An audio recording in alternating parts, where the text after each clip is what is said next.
생산성 비율의 로그 값은 간단하게 계산할 수 있겠죠. 그래서 이 왼쪽의 식을 오른쪽으로 다시 한번 썼습니다. 소득 격차 자연 로그 값이 1.4고요. 그 다음에 생산성의 비율의 자연 로그 값을 이제 우리가 계산할 것입니다. 3분의 1의 자본 스탁의 비율의 자연 로그 값을 계산을 하면 0.315. 그러면 두 국가의 생산성 차이는 1.4 마이너스 0.315가 되고요. 그 값은 1.085가 됩니다. 그래서 우리는 1인당 GDP의 차이가 1.4였고요. 데이터에서 온 것이고, 지우고 다시 합시다. 1인당 GDP의 자연 로그 값 1.4는 데이터에서 왔습니다. 이렇게. 그 다음에 1인당 자본 스탁의 차이 0.945에다가 3분의 1을 곱했습니다. 자본의 한계 생산이 얼마나 빠르게 체감하는지를 보여주는 자본의 쉐어를 곱해서요. 그래서 이 값이 0.315. 그 다음에 이제 로그의 생산성 차이는 바로 이 두 값의 차이에서 온 것이죠. 1.4 마이너스 0.315를 하면 1.085가 나옵니다.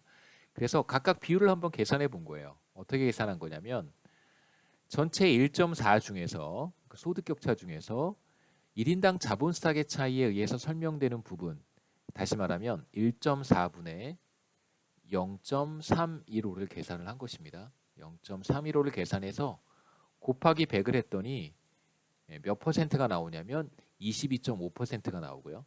마찬가지 방법으로 나머지가 77.5%인데 이것이 바로 두 국가의 소득 격차 중에서 생산성 차이에 의해서 설명되는 비중 77.5%라고 할 수 있습니다. 그래서 여기다 한번 적어보겠습니다. 77.5%라고 하는 것은 어떤 의미로 우리가 해석을 하냐면 소득 격차 가운데 생산성 차이에 의해서 설명되는 부분 이렇게 여러분 생각하시면 됩니다. 75, 그다음에 이제 22.5%는 그냥 소득 격차 가운데 자본 스탁의 차이에 의해서 설명되는 부분 이렇게 얘기하면 되고요. 보시면 어떤가요? 두 국가 US와 차이나를 비교를 했더니 두 국가의 1인당 GDP의 차이가 뭐 로그로 1.4 정도 나는데 굉장히 큰 거죠. 4배 정도 차이가 나는데 1.4 정도 차이가 나는데 그 중에 4분의 1 가량이 자본 스탁의 차이에 의해서 설명이 되고 4분의 3 나머지 4분의 3 이상이죠. 77.5%가 생산성 차이에 의해서 설명이 된다. 이렇게 얘기할 수 있습니다.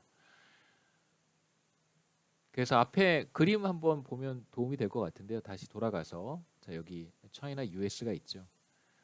그래서 두 국가의 1인당 GDP의 차이가 이만큼이고요. 로그로 1.4 이 정도 차이가 나는데 이 차이 중에서 자 만일 이렇게 생각해 보시면 됩니다. 차이나가 자본 스탁을 많이 축적을 했어요. 그래서 US 수준까지 도달했다라고 한번 해보죠. 여기까지 왔습니다.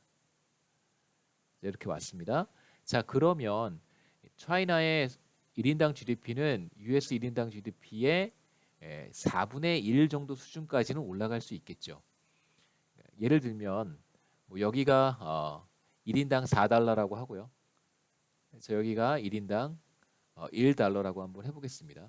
만약에 차이나가 자본 스탁을 열심히 축적을 했습니다. 생산성은 늘어나지 않고 자 그랬다면 대략 뭐 한 4분의 1 정도 차이가 줄어드는 경우니까요.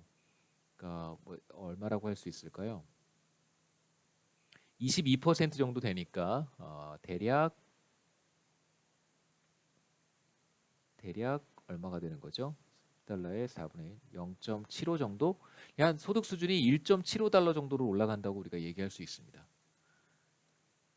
그러니까 사실은 지금 차이나가 가지고 있는 1인당 자본 스탁이 0.5가 채 안 되는데 한국을 기준으로 했을 때 자, 그런데 US까지 가려면 지금의 자본 스탁의 2배 이상을 축적을 해야 됩니다. 거의 3배 가까이 지금 자본 스탁보다 한 배, 그러니까 2배 하고 그다음에 또 그만큼을 더 늘려야 되는데 사실은 쉽지 않은 것이죠.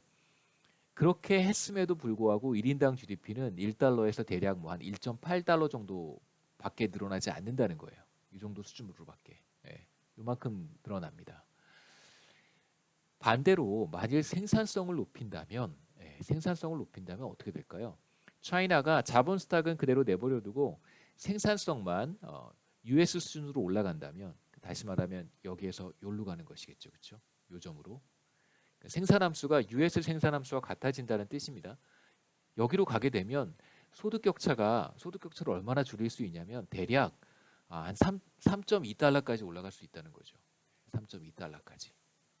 그러니까 물론 생산성을 높이는 것이 더 쉬운가, 자본 스탁을 높이는 것이 더 쉬운가는 매우 어려운 질문입니다만 지금 우리가 간단한 엑서사이즈를 통해서 확인해 볼 수 있는 것은 아주 힘들게 지금 이상 차이나가 1인당 자본 스탁을 지금 수준보다 2배 더 늘리는 것은 지금 0.4인데요. 0.4에서 대략 뭐 1.2까지 가려면 3배 해야 되는 거잖아요. 지금의 3배. 이렇게 가는 것보다 생산성을 높이는 것이 사실상 더 쉬울 수도 있습니다. 그렇다면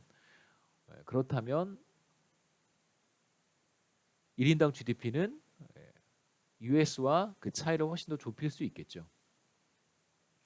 이제 뭐 우리가 이어서 보겠지만 과연 생산성을 높이는 것이 그렇게 쉬운가? 물론 뭐 관점에 따라 다르게 제가 물론 이제 더 쉬울 수 있다고 말씀을 드렸지만 어쩌면 자본을 축적하는 게 어떤 국가의 입장에선 더 쉬울 수 있습니다. 그러니까 생산성을 높이는 것이 이제 어떤 의미인지는 가장 마지막에서 간단하게 보려고 하고요.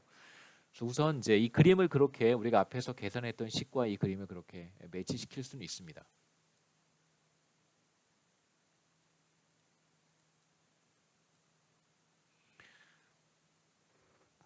이번에는 이제 국가 간 소득 격차를 세계에서 소득 수준이 가장 높은 5개 국가와 세계에서 소득 수준이 가장 낮은 5개 국가로 나눠서 이제 보려고 하는데요. 제가 이제 이런 표현을 쓰는 건 비교적 좋아하지 않습니다. 그러니까 뭐 부유한, 잘 사는 이런 표현을 별로 이제 좋아하지 않는데요. 좀 주관적인 표현이어서 근데 이제 소득 수준이 가장 높은 5개국 이렇게 말하면 너무 그 수식어가 길어져서 그냥 제가 가장 잘 사는 5개국 혹은 가장 부유한 5개국 이렇게 줄여서 얘기를 하겠습니다. 마찬가지로 소득 수준이 가장 낮은 5개국 이렇게 하는 것보다 그냥 가장 빈곤한 5개국 이렇게 부르도록 하겠습니다. 제 주관적인 평가가 담겨 있다기보다는 그냥 편의상 시간을 절약하고 그러니까 뭐 수식어를 좀 제한하겠다는 의미로 여러분 생각해 주시고요. 5개 국가는 제가 펜 월드 테이블 데이터 우리가 계속해서 보고 있는 데이터에서 가져왔습니다. 카타르, 노르웨이, UAE, 아랍에미레이트고요. 그다음에 아일랜드, 브루나이. 2017년 기준으로 1인당 GDP가 가장 높은 5개 국가 브루나이는 아시아에 있는 국가죠. 말레이시아랑 붙어 있는 국가입니다. 석유 생산량이 굉장히 많은 국가여서 부유한 국가고요. 가장 빈곤한 5개 국가는 대부분 다 아프리카에 있습니다. 그래서 중앙아프리카 공화국, 그다음에 부룬디, 콩고 민주공화국, 그다음에 라이베리아는 여러분 아실 텐데 니제르하고 라이베리아는 이제 몇 년 전에 에볼라 바이러스 때문에 매우 그 힘든 시기를 겪었던 국가이기도 합니다. 그래서 5개 국가 모두 아프리카 국가고요. 가장 부유한 5개국의 1인당 자본 스탁 K를 계산해 봤더니 평균 값입니다. 31만 5천 달러. 그다음에 가장 빈곤한 5개국의 자본 스탁은 3천 달러가 채 되지 않고요. 그다음에 1인당 GDP는 가장 부유한 5개 국가가 8만 8,787달러, 거의 뭐 9만 달러에 육박하고 가장 빈곤한 5개 국가는 이제 807달러라고 할 수 있습니다. 사실은 여기에 뭐 산유 국가들이 들어가 있잖아요. 카타르나 아랍에미레이트나 브루나이나 사실 이런 국가들이 들어가 있어서 노르웨이와 아일랜드만 따로 떼서 보고 그 산유 국가를 빼고 뭐 보는 것도 의미가 있겠습니다만 굳이 뭐 제가 제외하지는 않았고요. 그래서 물론 이제 5개 국가 중에 3개 국가가 산유국이지만 2개 국가는 또 그렇지 않으니까 매우 높은 소득 수준입니다. 가장 빈곤한 5개 국가는 이제 800달러, 연간 소득이 1인당 한국 돈으로 이제 한 80달러, 80만 원, 90만 원 정도 수준인 거죠. 그래서 대략 뭐 한 월 소득이 8만 원 정도라고 생각하면 되겠습니다.